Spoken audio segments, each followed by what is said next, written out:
आप देख रहे हैं खबर से आगे। नमस्कार, मैं हूं अजय कुमार। खबरें हम लगातार आपको इंडिया टीवी पर दिखाते हैं। अब खबर से आगे। सुशांत सिंह राजपूत के केस में सीबीआई की इन्वेस्टिगेशन लगातार आगे बढ़ती चली जा रही है। सीबीआई जांच कर रही है, पूछताछ कर रही है और आज चौथा दिन निकला। लेकिन अब इस केस की सबसे अहम किरदार, या यूं कहें कि सुशांत सिंह राजपूत के इस पूरे मामले की आरोपी नंबर 1 रिया चक्रवर्ती का नाम और यूं कहें कि नंबर सीबीआई की स्पेशल जांच टीम के सामने आने वाला है। बंद कमरे में रिया चक्रवर्ती के सामने सीबीआई की टीम होगी। सुशांत से जुड़े तीखे सवाल होंगे और जवाब देने की बारी होगी सिर्फ और सिर्फ रिया चक्रवर्ती की। सीबीआई ने रिया चक्रवर्ती को समन जारी कर दिया है। रिया को बुलाने से पहले सीबीआई ने अपना पूरा होमवर्क कर लिया है। सुराग सामने है, सबूत भी मिल चुके हैं, सवाल की फेहरिस्त भी तैयार है। अब सीबीआई पूछेगी और रिया चक्रवर्ती जवाब देंगी। अब आप सोचेंगे कि क्या ये सवाल हो सकते हैं, क्योंकि हम सबों के जहन में, जी हां, हर किसी के जहन में, आपके जहन में, हमारे जहन में, हर किसी को बहुत सारे सवालों का जवाब चाहिए जो कि बुनियादी तौर पर सीबीआई पूछेगी ही पूछेगी। इसलिए हमने सोचा कि जो हमारे और आपके जहन के सवाल हैं उसे हम क्यों ना आपके सामने रखते हैं, क्योंकि अगर आपके दिमाग में भी यही सवाल है तो यकीन मानिए सीबीआई इन्हीं सवालों को पूछेगी भी रिया चक्रवर्ती के सामने। तो सबसे पहला सवाल क्या उठता है? सबसे पहला सवाल है, सुशांत के साथ रिश्ते कैसे थे? मौत से पहले क्या वो सिर्फ दोस्त थे? क्या वो उनकी महबूबा थी? आखिरकार क्यों मौत की बात सामने आती है? सवाल नंबर 2, 8 जून को सुशांत सिंह राजपूत का घर छोड़कर रिया चक्रवर्ती क्यों गई? परिवार आरोप लगा रहा है कि फायदा उठाना चाहती थी और जब सुशांत की स्थिति उनके हाथ में नहीं रही तो जानबूझकर साजिश के तहत घर से बाहर निकल गई। रिया चक्रवर्ती का वकील का कहना है कि सुशांत सिंह राजपूत ने खुद उनसे घर से जाने को कहा था क्योंकि उनकी बहन मीतू उनके घर रहने आ रही थी। सच कहीं बीच में है। सवाल नंबर 3, सुशांत सिंह राजपूत से रिया चक्रवर्ती का कोई झगड़ा हुआ था 8 जून से पहले, 8 जून को? यह इसलिए क्योंकि इस सवाल पर भी टिका हुआ है कि रिया चक्रवर्ती गई तो कैसे गई। रिया चक्रवर्ती के वकील के द्वारा जारी किए गए बयान के आधार पर स्पष्ट है कि रिया चक्रवर्ती रजामंदी से घर से बाहर निकली थी। लेकिन जो तमाम गवाह हैं, जो 4 लोग उसके घर में काम करते थे सुशांत सिंह राजपूत के, उनमें से 2 का कहना है कि झगड़े के बाद रिया चक्रवर्ती बाहर निकली। इसके साथ साथ एक और बड़ा महत्वपूर्ण सवाल यह भी उठता है कि अगर झगड़ा नहीं था तो रिया चक्रवर्ती ने सुशांत सिंह राजपूत का टेलीफोन नंबर क्यों ब्लॉक कर दिया, मोबाइल नंबर क्यों ब्लॉक कर दिया? ये तमाम सवाल उठते हैं। सवाल नंबर 4, क्या सुशांत डिप्रेशन में थे? इस डिप्रेशन थ्योरी पर लगातार चर्चाएं होती आ रही हैं। सुशांत के पिता ने जो एफआईआर दर्ज कराई उसमें स्पष्ट तौर से कहा कि रिया चक्रवर्ती सुशांत के बारे में अलग अलग बहकी बहकी बातें करती थी और यह भी कहती थी कि उसे इलाज की आवश्यकता है। धमकाती थी कि अगर वो उसकी बात नहीं माने तो फिर सुशांत बीमार हो जाएंगे मानसिक तौर पर, और इन बातों को मीडिया के सामने रखा भी क्या है। सीबीआई के सामने अब महत्वपूर्ण सवाल यही होगा कि आखिरकार सुशांत सिंह राजपूत डिप्रेशन के शिकार थे या नहीं थे, उन्हें कोई मानसिक बीमारी थी या नहीं थी, और अगर ये नहीं था कुछ तो रिया चक्रवर्ती आखिरकार किस आधार पर उनका साइकोलॉजिकल टेस्ट करा रही थी। सवाल नंबर 5, घर से जाने के बाद क्या सुशांत सिंह राजपूत और रिया चक्रवर्ती के बाद कोई बातचीत हुई है? जिस सुशांत सिंह राजपूत के साथ वो दिसंबर 2019 से लेकर जून 2020 तक साथ में रही, घर में रही, लिव इन रिलेशनशिप था, प्यार मोहब्बत थी, फिर अचानक ऐसा क्यों हुआ कि एक झगड़े के बाद या यूं कहीं घर से निकलने के बाद सुशांत सिंह राजपूत के बारे में उन्होंने कोई जानकारी एकत्रित करना जरूरी ही नहीं समझा, बातचीत भी नहीं हुई? खास करके तब जब अगर रिया की बात माने तो सुशांत सिंह राजपूत की तबीयत खराब थी। ऐसे में तो पूछताछ, बातचीत बहुत लाजमी है। यह सवाल भी सीबीआई पूछेगी। सवाल नंबर 6, आखिरकार सुशांत सिंह राजपूत से उनकी फोन पर कब बातचीत हुई थी? क्योंकि सुशांत के क्रिएटिव मैनेजर रहे सिद्धार्थ पिटानी मीडिया के कैमरे पर बोल चुके हैं कि सुशांत के कहने पर उसने रिया को फोन लगाया था, लेकिन रिया चक्रवर्ती ने का फोन नहीं लगा और फिर रिया चक्रवर्ती के भाई शैविक को फोन किया गया। लेकिन सच ये है कि रिया ने सुशांत के नंबर को ब्लैकलिस्ट कर दिया था, ब्लॉक कर दिया था। हम सब करते हैं, रिया ने भी किया था। सवाल नंबर 7, सुशांत के खाते के जो पैसे हैं वो कहां गए? रिया पर सुशांत के अकाउंट से 15 करोड़ रुपए के गबन का दावा किया जा रहा है सुशांत के परिवार के द्वारा। इन्फोर्समेंट डायरेक्टोरेट ने रिया चक्रवर्ती और उनके परिवार से कई घंटे पूछताछ की है और अब सीबीआई की बारी है कि पैसे का हेरफेर है क्या, 8वां सवाल क्या है? क्या रिया चक्रवर्ती सुशांत से शादी करने वाली थी? क्योंकि शादी करने की बात रिया चक्रवर्ती ने खुद कबूली, वो भी सुशांत की आत्महत्या या तथाकथित मृत्यु या तथाकथित हत्या के बाद। तो क्या हुआ? शादी करने का अगर मन था तो परिवार से सुशांत सिंह राजपूत ने आज तक इस बारे में चर्चा क्यों नहीं की, खास करके तब जब दिसंबर और जनवरी के महीने में सुशांत सिंह राजपूत अपने परिवार के साथ, अपनी बहनों के साथ वक्त गुजार रहे थे। सवाल नंबर 9, सुशांत के परिवार से कैसे रिश्ते थे रिया चक्रवर्ती के? यह सवाल इससे महत्वपूर्ण बन जाता है क्योंकि सुशांत के पिता ने रिया पर परिवार से उन्हें अलग करने की कोशिश का आरोप लगाया है।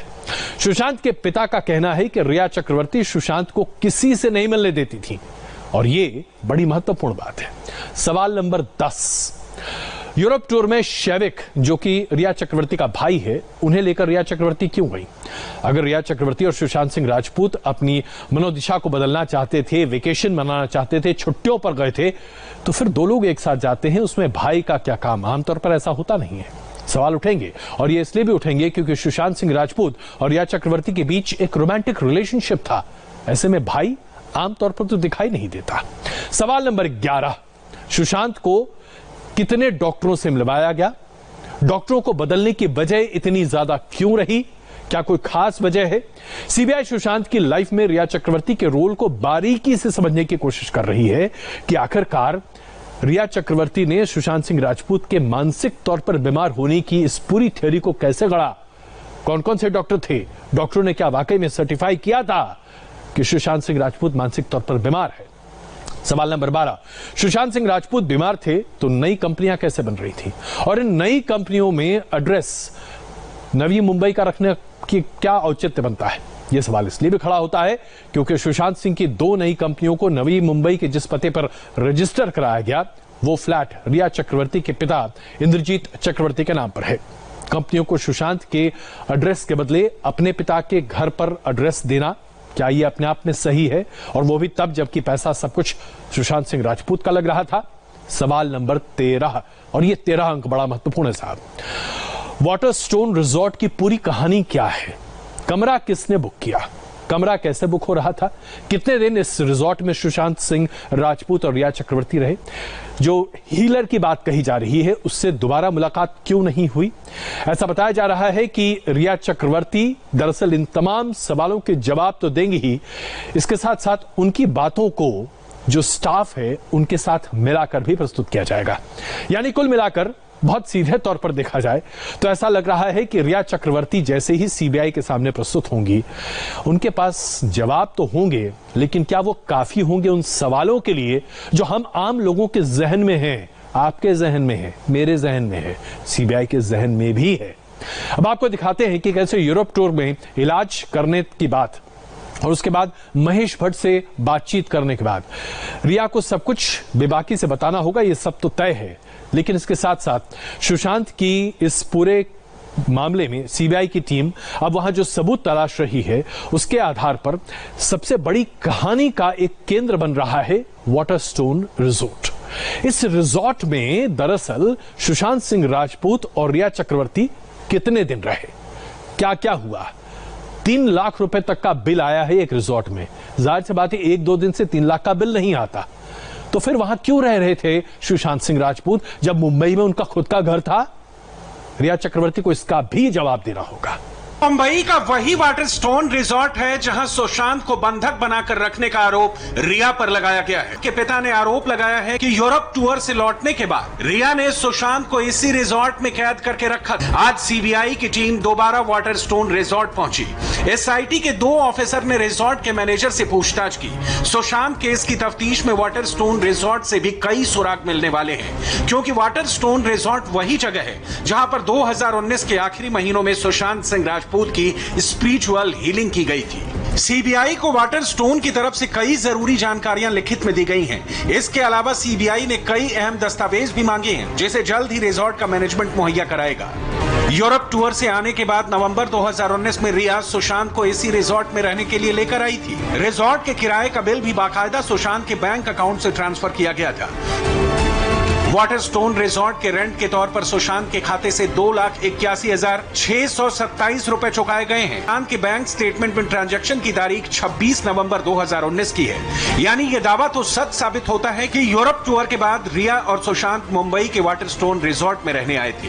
सबसे बड़ा जो एंगल है वो है तंत्र मंत्र, पूजा पाठ और स्पिरिचुअल हीलिंग का। और उस स्पिरिचुअल हीलिंग को लेकर यहाँ पर कितनी बार मीटिंग हो चुकी है, और जो लॉकडाउन था, लॉकडाउन के पहले कितनी बार आए थे और लॉकडाउन के बाद यहाँ पर क्या आया गया था, और क्यों यहाँ पर सुशांत सिंह राजपूत को लाकर 10 दिन 15 दिन रुकाया जाता था। इन तमाम चीजों की पड़ताल करने में सीबीआई की टीम जुटी हुई है। रिजॉर्ट में रिया और सुशांत पूरे 2 महीने रुके थे और इसी रिजॉर्ट में स्पिरिचुअल हीलर मोहन जोशी ने सुशांत का इलाज भी किया था। वहां पहुंचने से पहले रिया ने बाकायदा मोहन जोशी को रिजॉर्ट के कमरे का नक्शा भी भेजा था। रिया ने मुझे फोन किया और रिया ने फोन करके मुझे रिक्वेस्ट की। मैं उसके घर में गया, उन्होंने मेरे को डायग्राम भेजा था पूरा घर का। उनका घर नहीं था, वो क्लब था ललित होटल के पीछे का। अब सीबीआई मोहन जोशी से भी पूछताछ कर सकती है। साथ ही सच से भी पर्दा उठने वाला है कि स्पिरिचुअल हीलर के अलावा और कौन कौन पंडित, पुजारी या फिर तांत्रिक रिया के बुलावे पर इस रिजॉर्ट में आया करते थे और उन्हें बुलाकर रिया क्या करवाती थी। सवाल कई हैं, जाहिर सी बात है इनके जवाब सीबीआई को तलाशने हैं और सीबीआई अपनी जांच में आगे बढ़ रही है।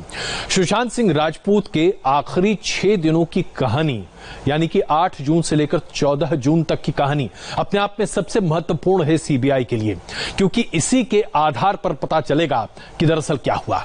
8 जून को रिया चक्रवर्ती सुशांत सिंह राजपूत के घर को छोड़कर बाहर निकलती हैं। 8 जून से 12 जून तक सुशांत सिंह राजपूत की बहन उनके साथ उनके घर में रह रही होती हैं। 13 जून को एक ऐसा दिन जबकि स्टाफ और सिद्धार्थ पिटानी, जो कि सुशांत सिंह राजपूत के फ्लैटमेट हैं, वो घर पर है और सुशांत सिंह राजपूत अकेले घर पर है। 14 जून को सुशांत सिंह राजपूत की मृत्यु हो जाती है। अब ये आकस्मिक मृत्यु है, आत्महत्या है या हत्या है, यही सबसे बड़ा सवाल है।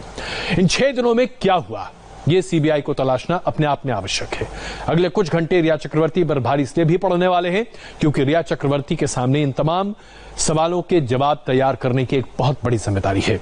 उनके बयानों का विरोधाभास दरअसल उन्हें सलाखों के पीछे पहुंचाने में ज्यादा मददगार साबित होगा। आज की दूसरी बड़ी खबर आपके सामने प्रस्तुत करते हैं।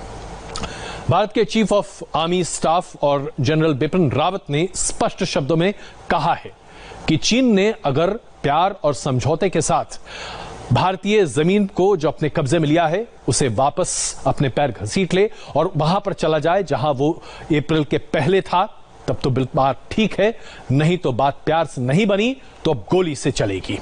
चीन को जिस भाषा में भारत समझाने की कोशिश कर रहा है, दरअसल ये वही भाषा है जो शायद चीन बेहतर तरीके से समझता है। नियंत्रण रेखा पर चीन पर बार बार घुसपैठ करता रहता है। जनरल बिपिन रावत की तरफ से जो बातें अब सामने आ रही हैं, उसके आधार पर यह तय है कि भारतीय फौज चीन को मुंहतोड़ जवाब देने की पूरी तैयारी कर रही है। हमारे पास इसकी पूरी जानकारी है, क्योंकि यह बात अब विपिन रावत साहब साफ कह रहे हैं कि पूरी प्लानिंग तैयार है और जैसे ही सरकार की तरफ से हरी झंडी मिलेगी, फौज अपना काम करने के लिए तैयार है।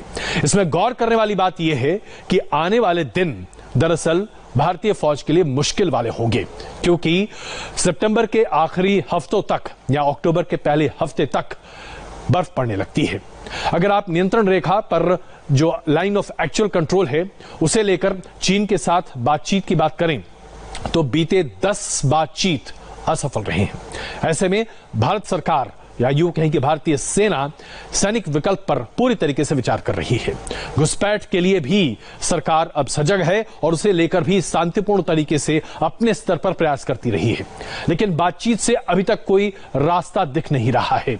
सबसे बड़ी दिक्कत यह है कि अगर बातचीत के जरिए रास्ता नहीं निकला तो चीन और भारत के विदेश मंत्री एक दूसरे के सामने अक्टूबर के महीने में रूस में होंगे, जहां पर एससीओ समिट होने वाला है। ऐसे में दोनों देशों के विदेश मंत्री एक दूसरे से क्या कहेंगे। इसके साथ साथ जनरल रावत ने कहा है कि रक्षा मंत्री राजनाथ सिंह, राष्ट्रीय सुरक्षा सलाहकार अजीत डोभाल और राष्ट्रीय सुरक्षा के लिए सभी जिम्मेदार लोग तमाम विकल्पों को तैयार कर रहे हैं, उस पर बातचीत कर रहे हैं। दोनों देशों की सेनाओं के बीच अप्रैल और मई में फिंगर एरिया, गलवान घाटी, हॉट स्प्रिंग समेत कई क्षेत्रों को लेकर जो विवाद चल रहा है उसे सुलझाने की पूरी कोशिश की जा रही है। जैसा कि हमने आपको बताया 10 से ज्यादा बार बातचीत हो चुकी है, कूटनीतिक स्तर की, सैनिक स्तर की। इसमें 5 बार लेफ्टिनेंट जनरल स्तर की बातचीत शामिल है। इसके बावजूद चीन अपनी घुसपैठ को पीछे घसीटने को तैयार नहीं है। अंततः ऐसा लगता है कि भारत को चीन की भाषा में ही समझाना होगा। 1993 से 2013 तक भारत के साथ किए गए सभी समझौते जो कि शांतिपूर्ण तरीके के हैं, शायद उन्हें तोड़ने पर भी भारत सरकार विचार कर सकती है। अगर इस बार भी चीन ने भारत को धोखा दिया तो इंडियन आर्मी मुंहतोड़ जवाब देगी, क्योंकि इस बार भारत चीन से बातचीत तो करना चाहता है, लेकिन इस बातचीत के जरिए यह साबित नहीं करना चाहता कि हिंदुस्तान कमजोर है। हम यहां पर एक छोटे से ब्रेक के लिए रुक रहे हैं, बने रहिए हमारे साथ। मोदी है तो सब कुछ है, हिंदुस्तान में तो ये नारा बुलंद रहता है। अमेरिका में डोनाल्ड ट्रंप की नैया क्या प्रधानमंत्री नरेंद्र मोदी पार लगाएंगे? 2019 के लोकसभा के चुनाव में एक नारा बुलंद तरीके से पूरे हिंदुस्तान में घूम रहा था और गूंज रहा था, मोदी है तो मुमकिन है। अब 2020 के अमेरिका के राष्ट्रपति चुनाव में भी अमेरिकी राष्ट्रपति डोनाल्ड ट्रंप यही नारा बुलंद कर रहे हैं, मोदी है तो मुमकिन है। यह हम नहीं कह रहे। अमेरिकी राष्ट्रपति डोनाल्ड ट्रंप का जो कैंपेन है उसमें किस तरह से प्रधानमंत्री नरेंद्र मोदी के साथ उनके वक्त को प्रदर्शित किया गया है, पहले जरा इसको देखिए आप।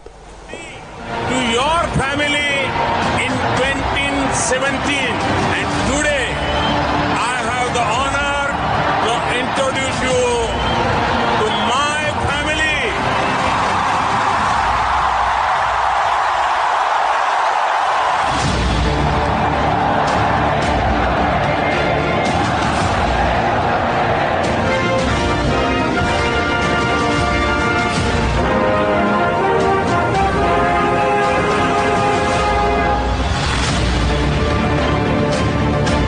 America loves India, America respects India, and America will always be faithful and loyal friends to the Indian people.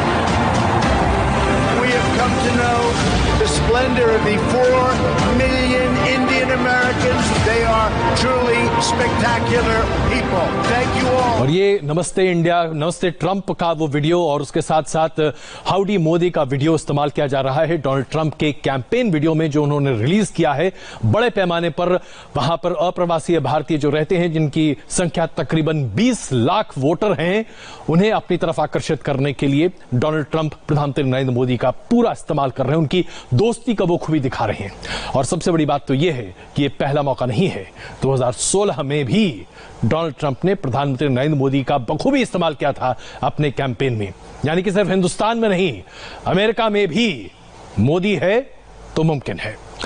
एक छोटा सा ब्रेक लेते हैं। ब्रेक के बाद सुशांत मौत मिस्ट्री पर एक बड़ी खबर, उनका पूर्व स्टाफ नीरज क्या बयान दे रहा है और कैसे अपना बयान बार बार बदल रहा है, पूरी डिटेल्स मेरी सहयोगी ज्योति मिश्रा के साथ।